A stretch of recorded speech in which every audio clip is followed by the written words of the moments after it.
But what was nice about this film is we just had more time and resources to really manipulate each image and really make sure that we were happy with every item in the rooms. And I loved this film.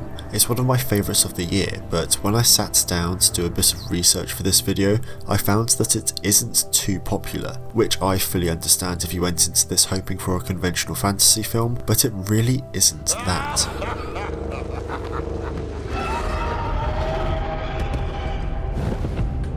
This is one of the few new films this year that I really wish I could have caught in cinemas, simply because the cinematography is absolutely beautiful. Every shot has been perfectly crafted in order to tell the story through images, whilst still conveying a mysterious aura consistently throughout. Apologies that this video is a few days late and even later than I was originally expecting. It's just been such a busy week, and when I sat down to write this video on Friday, my mind went completely blank.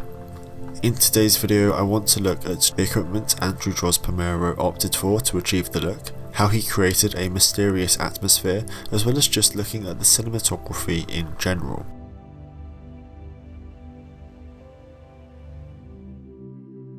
As always, we need to start with the equipment used.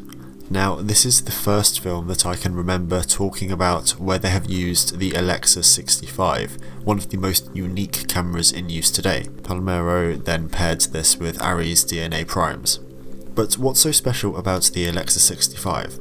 Well, to start, it has a huge sensor, 54.12mm by 25.59mm to be exact, and in sensor size, that is massive. That means that it can have a recording resolution of up to 6560 by 3102, which is baffling considering Arri has been known to keep their resolution smaller as it wasn't their top priority. To put it simply though, it has an enormous sensor which makes the images look incredible. Onto the DNA primes, they are some of Arri's most recognisable lenses. They have a uniquely vintage look while still retaining the sharpness and colour that made Arri famous. They were also purposely designed for their large format cameras. Using the 65 allowed for Palermo to create vast images, as you don't have the restrictions of Super 35 where you are slightly cropped in. We see it throughout, whether we are inside a church or watching giants walk through a valley.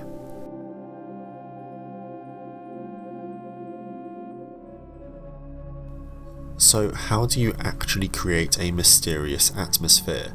Well, to start, you'll want the story that allows it, which this does. You'll then want it to be set in a unique location and time period, which this has. And of course, mystical characters, which it also has. To talk about it from a more cinematography perspective, however, we need to look at both the lighting and the locations, because both were absolutely stunning. Starting with the lighting, we have a very varied use of it. We see a completely different style in the town compared to when Gawain is out in the open. We also have a very contrasting approach regarding being inside versus outside. Now, whilst this isn't consistent throughout, as there are some scenes outside with some incredibly unique lighting, the majority is quite realistic and clean as compared to the beautiful hazy interiors that we often see inside. When talking about lighting the film, Palermo said, "During that period of history, the boughs of any interiors would have been incredibly dim, with the sun, fire or candlelight being the only source of illumination. So I tried to hold on to that with single source, single directed lighting as much as possible." However, in bigger spaces he would opt for an 18K HMI. It's one of those lighting setups that, without going really into detail about it, is quite hard to put into words. It looks stunning with an ambient yet nonchalant elegance. There are also some scenes where it feels like we are watching a theatre production though, with the dramatic lighting, yet some where it's simple and allows us to breathe. Now onto the locations. The castle in this film has been locked in my brain since first watching, especially that first staircase that Gawain walks up. But as it turns out, Lowry had a really hard time finding the right location, especially within his budget, saying about the scouting process, "Eventually that got the best of me. It was a case where our vision for the film was ultimately far bigger than the number we thought we could make it for, and bigger than what we did make it for. we pulled off something we shouldn't have been able to pull off. As we see in the film though, there are quite a few 360-degree shots, which whilst they create an incredibly immersive experience, they must have been an absolute pain to plan out and shoot. Overall, the mix of a unique lighting style of recreating the candlelight look paired with stunning locations makes for the mysterious atmosphere. Maybe the haze helped a little bit as well though. Never forget what happened here upon this Christmas day.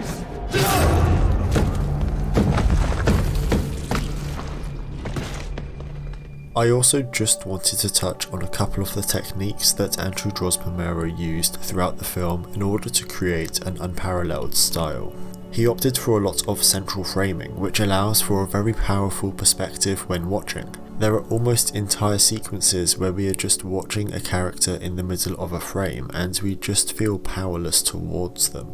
Palermo also looked to films such as Chimes at Midnight and Valley of the Bees to create visual references and establish a specific compositional and framing style. He also paid homage to Apocalypse Now with the scenes set in the orange fog. Whilst talking about his choice of movement, Palermo said, "David likes a fluid image for his montage work, and we made some strong and bold choices about moving the camera. We generally shot with a camera head that I could operate on a jib arm, using the dolly tracks to create all manner of shots where the camera arcs, pushes in and pulls out, or had some big swings with a technocrane." I should probably also mention that there were some incredible CGI shots throughout, but since I'm not a CGI centered channel, I'm just going to leave some links in the description below.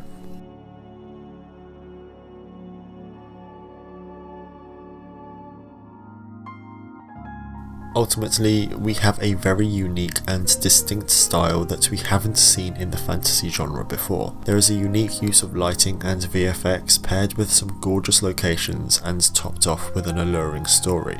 We are kept guessing throughout, from both the actions of the characters and from not knowing where the camera will take us next. I'm also considering making longer videos, and by longer I mean 8 to 10 minutes, over this sort of length, so if you would like to see something like that, then let me know below and I'll make the transition over the next few weeks. I hope you enjoyed this video looking at the mysterious cinematography of The Green Knight.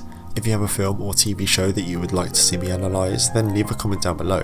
If you found it informative, a like is appreciated, and if you would like to see more videos like this, then hit the subscribe button. Thank you for watching, and I will see you next time.